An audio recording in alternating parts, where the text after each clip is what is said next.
দুবাইতে already Housefull দিয়ে দিলেন মেগাস্টার শাকিব খান। আজকের প্রথম ভিডিওটা, সকালের প্রথম ভিডিওটা এত আনন্দের একটা ভিডিও হতে চলেছে বন্ধুরা। এখন মূলত এই ভিডিওতে আমরা দুটো বিষয় নিয়ে কথা বলবো। হ্যাঁ, বক্স অফিসের ভিডিওটা কিন্তু ঠিক এর পরে আসছে, তোমরা অবশ্যই চেক আউট করো। আর তার আগে বলে দিই, গতকাল রাত্রিবেলার দিকে আকাশ সেনের পডকাস্ট এপিসোড আমাদের চ্যানেল থেকে চলে এসেছে। তোমরা যদি এরকম কেউ থেকে থাকো যারা এখনো দেখোনি, অবশ্যই তোমরা চেক আউট করতে পারো। প্রচুর মানুষের ভালোবাসা পাচ্ছি। এরকম ভালোবাসা যদি পেতে চাই, আরও নতুন নতুন পডকাস্ট এপিসোড নিয়ে হাজির হব তোমাদের সামনে। তো যে বিষয়টা দিয়ে আজকে প্রথম ভিডিওটা শুরু করতে চাই, অলরেডি 28শে জুন দুবাইয়ের পার্টিকুলার একটি জায়গার একটি সিনেমা হলে তুফান সোল্ড আউট হয়ে গেছে এবং এই আপডেটটা আমি গতকাল রাত্রিবেলায় পেয়েছিলাম। আমি ধন্যবাদ দেব দরদের প্রমোশনাল টিমের একজন ভাইয়াকে, আলী আকবর আশা। আলী আকবর আশা ভাইয়া গতকাল রাত্রিবেলায় বিষয়টা আমাদের সামনে নিয়ে আসেন এবং তিনি লেখেন, দুবাই বুর্জুমানের 28শে জুনের first show sold out Shakib Khan বলে একটা ফায়ারের ইমোজি দিয়েছেন। কত আনন্দের একটা বিষয়। আমরা সবাই জানি তুফানের পরবর্তী সিনেমাটা অর্থাৎ দরদ বা দর্দ, সেই সিনেমাটাও কিন্তু দুবাইয়ের মার্কেটে রিলিজ পাবে এবং প্রপার প্রমোশন হবে। আমরা জানি অনেক কিছু প্ল্যান করে রেখেছে দরদ টিম। তো তার আগে তুফান কিন্তু এইরকম একটা খেলা দেখাচ্ছে, যেটা বলতেই হবে। দুবাইয়ে প্রচুর প্রবাসীরা থাকে, প্রবাসী বাঙালিরা, তারা তুফান দেখবেন এবং আমার এটা বিশ্বাস যে তারা তুফান দেখার পরে তাদের মধ্যে একটা আলাদাই রকমের ফিলিংস কাজ করবে। অলরেডি বাংলাদেশ থেকে ছবিটা ব্লকবাস্টার হয়ে গেছে। তো এই ছবিটাকে নিয়ে অনেক অনেক আশা। কি মনে হচ্ছে তাহলে সব মিলিয়ে কি 100 কোটির ক্লাবে ঢুকে পড়বে তুফান?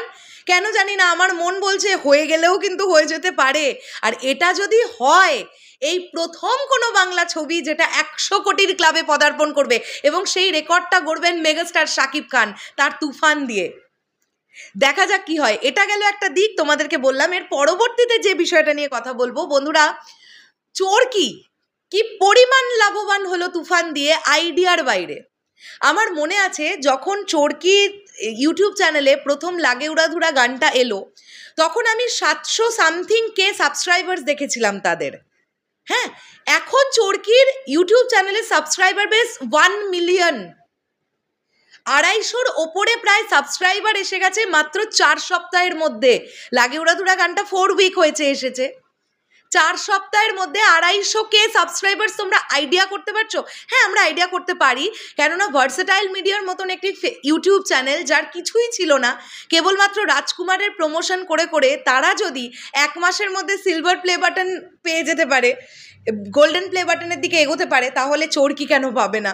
এটাও অবশ্যই ঠিক। এবং অলমোস্ট 50 মিলিয়ন ভিউজ লাগে উড়াধুরা গানের শুধুমাত্র চোরকির ইউটিউব চ্যানেল থেকে।